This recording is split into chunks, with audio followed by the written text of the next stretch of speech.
बारिश की एक डरावनी रात थी। आसमान बिजली से फट रहा था और सड़कें सुनसान थीं।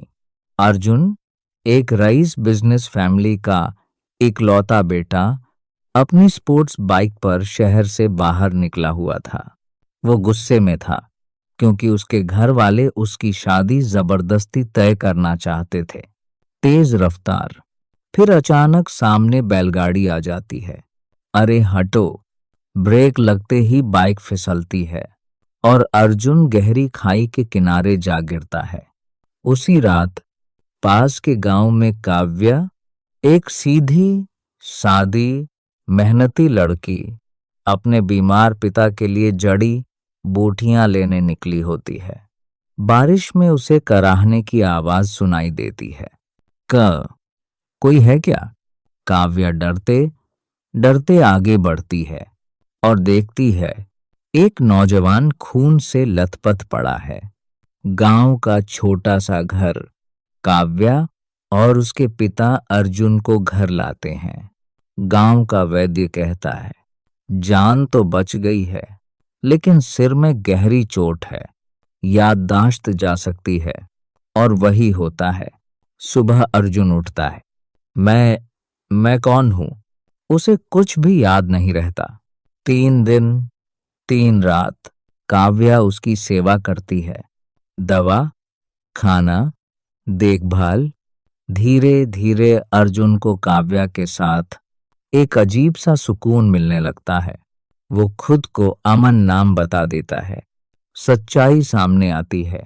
एक दिन गांव में अखबार आता है, अरबपति उद्योगपति का बेटा लापता। काव्या तस्वीर देखती है और उसके पैरों तले जमीन खिसक जाती है। ये वही लड़का है। 150 कमरों वाला महल। अर्जुन का परिवार गांव पहुंचता है। सोने चांदी से सजा महल, हेलीकॉप्टर, बॉडीगार्ड, सब कुछ किसी और दुनिया जैसा। पर अर्जुन किसी को नहीं पहचानता। चौंकाने वाला फैसला। घर की दादी कहती हैं, इस लड़की ने मेरे पोते की जान बचाई है। अब यही इसकी पत्नी बनेगी। अब यही कान बढ़ा दा, अब यही कान बना दा। माँ विरोध करती है। एक गांव की लड़की, हमारे खानदान की बहू। लेकिन अर्जुन बिना याददाश्त के भी काव्या का हाथ पकड़ लेता है। अगर मुझे कुछ नहीं याद तो मैं इसी के साथ नई जिंदगी शुरू करना चाहता हूं। नया संसार। काव्या 150 कमरों वाले महल में आती है।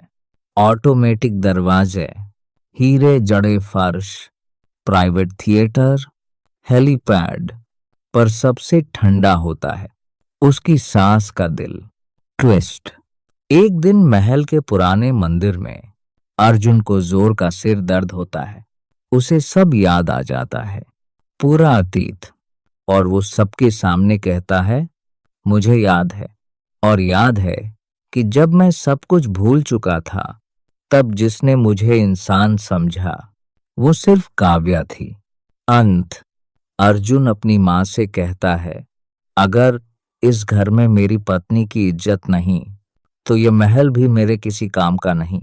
पूरा घर चुप। सास की आंखों में शर्म। कहानी का संदेश। दौलत महल बना सकती है, लेकिन इंसानियत ही घर बनाती है।